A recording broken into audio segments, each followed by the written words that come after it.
नमस्कार, युवा मंच ऑफिशियल यूट्यूब चैनल के माध्यम से आप सभी साथियों को बताना चाहूंगा कि असिस्टेंट प्रोफेसर भर्ती 2022 जिसको लेकर के पूरे प्रदेश में एक माहौल क्रिएट हो गया है कि भ्रष्टाचार चरम पर था। और मैं आप सभी को स्पष्ट बता देना चाहता हूं मित्रों कि जिस कर्मचारी को, जिस आउटसोर्सिंग कर्मचारी को एसटीएफ के द्वारा उठाया गया, सूत्रों से पता चला है कि उसने जो पेपर होता है असिस्टेंट प्रोफेसर का, टीजीटी पीजीटी का, उस पेपरों की फोटो कॉपी उसको मोबाइल में कैमरे में कैद कर लिया था। उसको कितना मार्केटिंग किया है तो मैं नहीं कह सकता, लेकिन ये बात पुख्ता है कि शिक्षा सेवा चयन आयोग के आउटसोर्सिंग कर्मचारी ने असिस्टेंट प्रोफेसर के पेपर को कैमरे में कैद कर लिया था।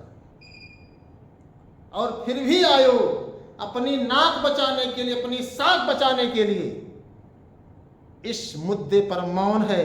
और शिक्षा सेवा चयन आयोग से एक नोटिस जारी हुई थी कि अफवाह फैलाने वालों पर कार्रवाई होगी। तो शिक्षा सेवा चयन आयोग के अधिकारी अध्यक्ष माननीय कीर्ति पांडे जी से मैं पूछना चाहता हूं, और जो भी साथी वीडियो देख रहे हैं उनसे भी पूछना चाहता हूं कि आप अपनी नाकामियों को छुपाने के लिए यह नहीं कह सकती हैं कि उन पर कार्रवाई होगी। अफवाह, अगर अफवाह है तो उसका आप खंडन कर दीजिए। आप बता दीजिए कि जिस आउटसोर्सिंग कर्मचारी ने जो फोटो खींचा था वह फोटो उसी की मोबाइल में रह गया, उसने उसको कहीं शेयर नहीं किया, उसने किसी को बेचा नहीं। इस बात की कोई गारंटी नहीं ले सकता। उत्तर प्रदेश में भ्रष्टाचार चरम पर है, सभी जानते हैं। और इस भ्रष्टाचार को रोकने के लिए सरकार ने एक बड़ा कानून बनाया, भारी भरकम कानून बनाया। दावा यह था कि 1 करोड़ रुपए जुर्माना और आजीवन, कम से कम 10 साल जीवन कारावास जैसी तमाम व्यवस्थाओं को ठेगा दिखाते हुए ये नकल माफिया बेधड़क नकल कराने में आगे चल रहे हैं।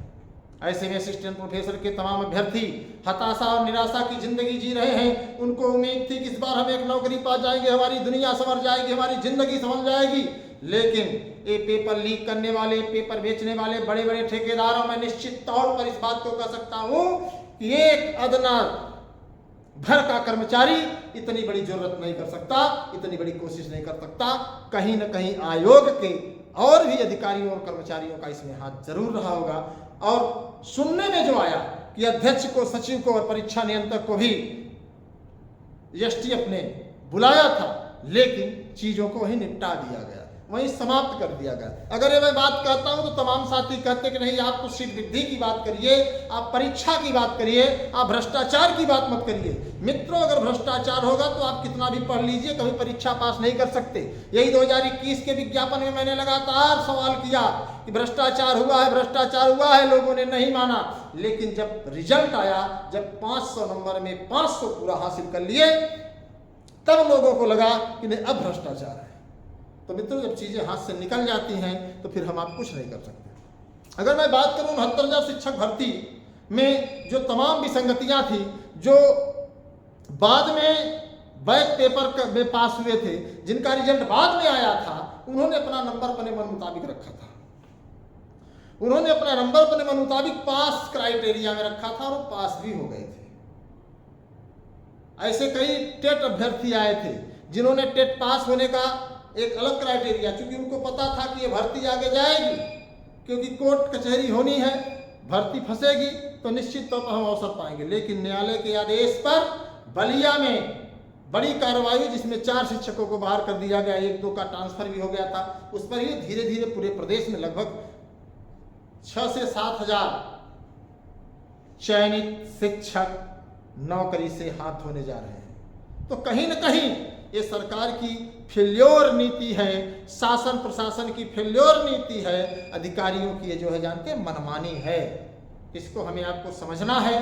और ऐसे ही भ्रष्टाचार अगर उत्तर प्रदेश में रहा तो निश्चित तौर पर उत्तर प्रदेश को भ्रष्टाचार प्रदेश घोषित करने में समय नहीं लगेगा। अब आपको बता दें कि उत्तर प्रदेश में कोई ऐसी वैकेंसी नहीं है, कोई ऐसी भर्ती नहीं है। पहले तो भर्ती आती नहीं है, और जो भर्ती आती भी उसमें पेपर लीक, माफिया, सालभर गिरोह जैसे तमाम लोग पुलिस की गिरफ्त में आते हैं। और कहा यह जाता है कि इनके पास कुछ था नहीं।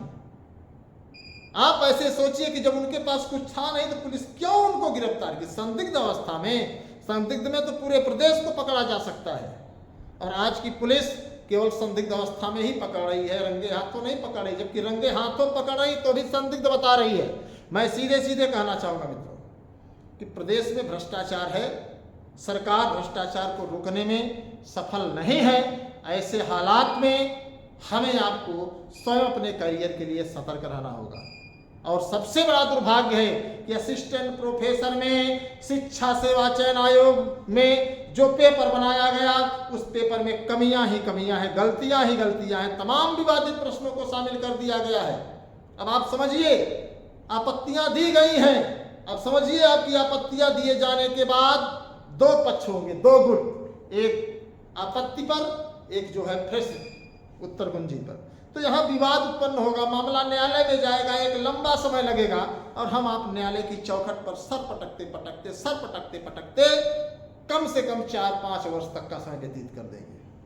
जबकि हमने आयोग से कहा था, आयोग को पत्र दिया था कि साहब विवादित प्रश्नों को न शामिल किया जाए, और अध्यक्ष महोदया ने इस बात की पुष्टि की थी कि मैं कोशिश करूंगी कि विवादित, भ्रामक, उलझाऊ और रिपीटेड क्वेश्चन न शामिल किए जाएं। लेकिन असिस्टेंट प्रोफेसर में मैं तो तब दंग रह गया कि जब 70 क्वेश्चन में 25 प्रश्न, 70 प्रश्नों में जब 25 प्रश्नों पर लोगों ने आपत्ति दी, तब मुझे लगा कि अब शिक्षा सेवा चयन आयोग एकदम चरम पर पहुंच चुका है, पानी सर से ऊपर चला गया है, इसे समझाना पड़ेगा। लेकिन इन आला अधिकारियों को समझाए कौन? क्योंकि इनकी तो महीने की बनाई जो सैलरी है इनको समय से मिल जाती है, सरकार भी इनका कुछ नहीं कर पा रही है। क्यों? क्योंकि सरकार के टट्टू बट्टू हैं। सरकार ने अपने खास लोगों को, अपने बहुत करीब लोगों को शिक्षा सेवा चयन आयोग में भेजा है कि जाओ लूट करके आओ। आप तो जानते हैं किस तरीके से प्रदेश चल रहा है, कुछ कहना बाकी नहीं है। लेकिन उसके बावजूद भी मैं शिक्षा सेवा चयन आयोग से इस वीडियो के भी माध्यम से और पत्र के भी माध्यम से लगातार अपील कर रहा हूं कि प्रवक्ता में और पीजीटी और टीजीटी में अगर इसी तरीके की विवादित प्रक्रिया अपनानी है, अर्थात विवादित प्रश्नों को शामिल करना है, तो आप परीक्षा मत कराइए। आप परीक्षा मत कराइए, क्योंकि आपसे परीक्षा नहीं हो पाएगी। जब उत्तर प्रदेश का नौजवान न्यायालय की चौखट पर ही अपने भविष्य को तलाशेगा, तो ऐसे बेहतर है कि आप परीक्षा ना ही कराइए तो ज़्यादा बेहतर है। और अगर आपको परीक्षा करानी है तो अपने जो भी पेपर बनाने वाले लोग हैं उनसे साफ शब्दों में कहिए कि विवादित क्वेश्चन नहीं होना चाहिए। क्वेश्चन ऐसे ना हो कि जिसके एक ही प्रश्न के कई उत्तर हो, बहुत साफ हो, तो ज़्यादा बेहतर होगा। तो अगर हमारी बातों से आप सहमत हैं मित्रों, तो आप कमेंट बॉक्स में बताएं कि आखिर इसके लिए क्या किया जाए। सीट वृद्धि को लेकर के मैं आप लोगों से माफ़ी चाहूँगा कि आयोग का पोर्टल मित्रों नहीं खुला है। जब आयोग का भैया पोर्टल नहीं खुला है तो सीट वृद्धि कहाँ आसमान में होगी? क्या आसमान में तो होगी नहीं। लेकिन हाँ, नए विज्ञापन को लेकर के 25,000 सीटों को विज्ञापित करने को लेकर के मैं न्यायालय का रुख कर रहा हूँ, और आपको दिखाऊंगा जैसे ही आयोग का पोर्टल बनेगा, शिक्षा सेवा चयन आयोग में वो 25,000 सीटें आएंगी, और उसका एक भारी भरकम विज्ञापन आएगा जिसमें आप सब जो भी साथी वीडियो देख रहे हैं सबको लाभ मिलेगा। तो धन्यवाद, नमस्कार। मैं आपके संघर्षों का साथी अनिल सिंह। जय हिंद।